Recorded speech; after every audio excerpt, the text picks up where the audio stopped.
This is day fourth of my communication practice, and I've been absent for many days, and now I'm trying to restart it because I was not getting time. I'm like moved into another job which requires me to be in office, and it is hectic to like travel from Ghaziabad to Gurgaon, and that is why I was missing these sessions, right? I'll start with where I left for like my third communication practice video, and this book I'll be talking about this classic book called Man's Search for Meaning, and it's by Viktor Frankl. And in this book he talks about his experiences in the Nazi camp in the Nazi Germany when Nazi Germany occupied Austria. He was in Vienna, and he had a visa for US, but he refused to leave because his parents were in that country, and he was a trained psychiatrist at that time. And this book doesn't claim to be a factual account of all the horrors the Jews faced in the hands of the Nazi Germany, but it gives us an experience about his experience about the concentration camp. And in the second part of the book, he talks about the logotherapy, which is a kind of a therapy basically a structure or a framework to understand psychology of human beings in prison, probably. So we'll talk about that when we reach there. Right now we will start from where we left off about the concentration camp experiences. So many factual accounts about concentration camps are already on record. Here facts will be significant only as far as they are part of man's experiences. It is the exact nature of the experiences that following essay will attempt to describe. For those who have been inmates in a camp, it will be attempt to explain their experiences in the light of present day knowledge. And for those who have never been inside, it may help them to comprehend and above all to understand the experiences of that only too small percentage of prisoners who survived and who now find life very difficult. These former prisoners often say, "We dislike talking about our experiences. No explanations are needed for those who have been inside, and the others will understand neither how we felt then or now we feel now." So after they leave the concentration camp, there was like small proportion of people who survived that camp, right? And they don't like to talk about it because there might have been times where they wanted to survive, and they had to like do a lot of things to survive, and it might give them jitters, it might give them a negative impression of what they did there, or it's in general their mental outlook is going to be disturbed when they talk about it. So it makes sense to attempt a methodical representation of the subject is very difficult, as psychology requires a certain scientific detachment. But does a man who makes his observation while he himself is a prisoner possess the necessary detachment?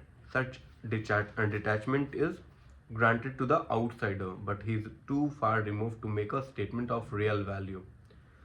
Only the man inside knows. His judgment may not be objective, his evaluation may be out of proportion. This is inevitable. An attempt must be made to avoid any personal bias, and that is the real difficulty of the book of this kind. At times, it is necessary to have the courage to tell of very intimate experiences. I had intended to write this book anonymously using my prison name number only.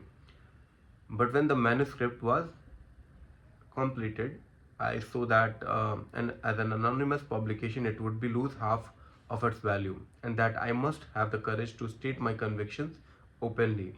I therefore refrained from detaining and deleting any of the passages in spite of intense dislike of exhibitionism.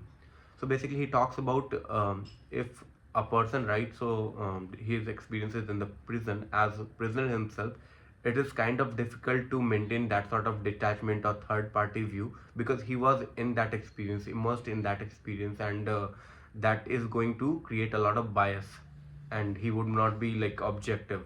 So some of the evaluation he's doing might be out of proportion, and because of that bias and all, right?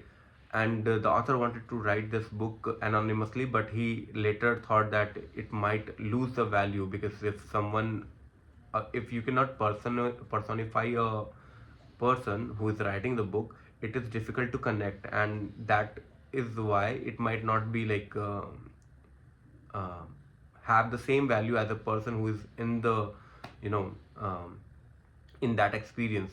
So, and the other person who is a third party person, he or she wouldn't be able to you know talk about the things the people suffered, because he's not in the, in the process. He's just like looking from an outside perspective, and that sort of feeling and the trauma, it won't be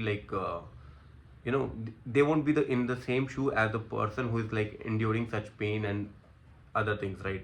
And the author also said that he didn't delete any of the passages because of the extreme exhibitionism and all, because that sort of thing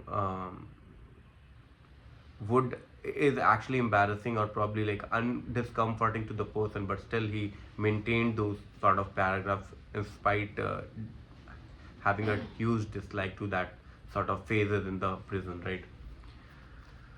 I shall leave it to others to distill the contents of this book into dry theories. These might become a contribution to the psychology of prison life, which was investigated after the First World War, and which acquainted us with the syndrome of barbed wire sickness. We are indebted to the Second World War for enriching our knowledge of the psychopathology of the masses. I may quote a variation of the well-being phrase and title of a book by Lee Bon. For the war gave us war of nerves, it gave us the concentration camp. So basically, he said that this World War II was good for understanding the human psychopathology, right?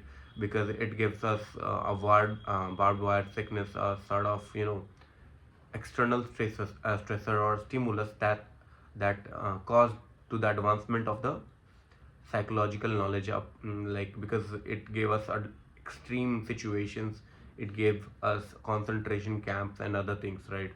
And the author also said that he's open to the people judging this uh, whole journey and creating their own dry theories, because he won't be able to like understand or dissect things in multiple layers, and a person who is reading this book then may see this whole journey from different angles and perspective, and it might push the boundaries of the human understanding of a brain and how human behaves under certain situation or stressor or stimulus. As this story is about my experiences as an ordinary prisoner, it is important that I mention, not without pride, that I was not employed as a psychiatrist in camp or even as a doctor, except for the last few weeks. A few of my colleagues were lucky enough to be employed in poorly heated first aid posts, applying bandages made of scraps of waste paper. But I was a number 119104, and most of the time I was digging and laying the tracks for the railway lines. At one time, my job was to dig a tunnel without help for a water main under a road. This feat did not go unrewarded. Just before Christmas 1944, I was presented with a gift of so-called premium coupons. These were issued by the construction firm to which we were practically sold as slaves. The firm paid the camp authorities a fixed price per day per prisoner. The coupons cost the firm 50 pfennigs each, and could be exchanged for 6 cigarettes, often weeks later, although they were sometimes lost their validity. I became the proud owner of the 2 worth of 12 cigarettes, but more important, the cigarettes could be exchanged for 12 soups, and 12 soups were often a real respite from starvation. So the author was basically employed into digging tunnels, laying tracks and everything, and the prisoners were basically sold to construction firms and all on a fixed price basis from the prison, right? And these prisoners were rewarded with some sort of coupons which had some validity, and these coupons could be exchanged for like 6 cigarettes for a day, and he had coupons worth of 12 cigarettes, and these 12 cigarettes were can be could be exchanged for 12 soups, and it was a situation of starvation, and it was a real relief for people who could like get soups and everything. Despite some of the times coupons also lose validity.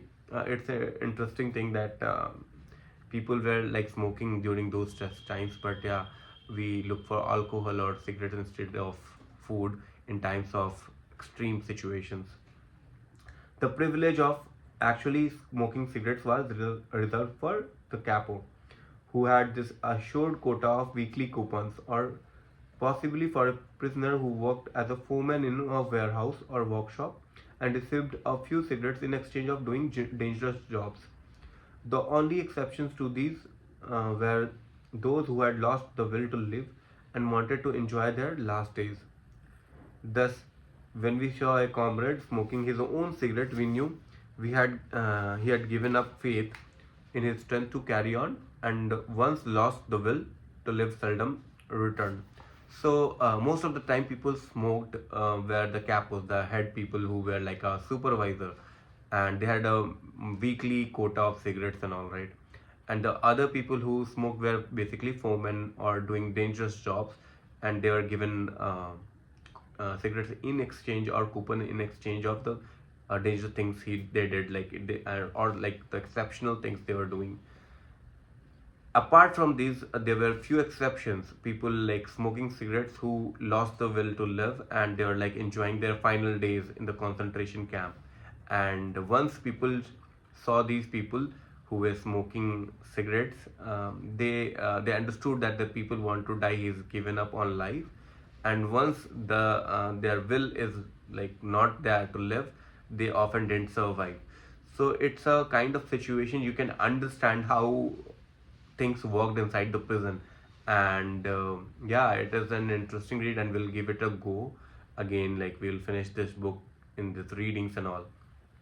So this was basically the first few pages of the life in the concentration camp. We'll see you in the fourth video. Thanks for your time. Bye.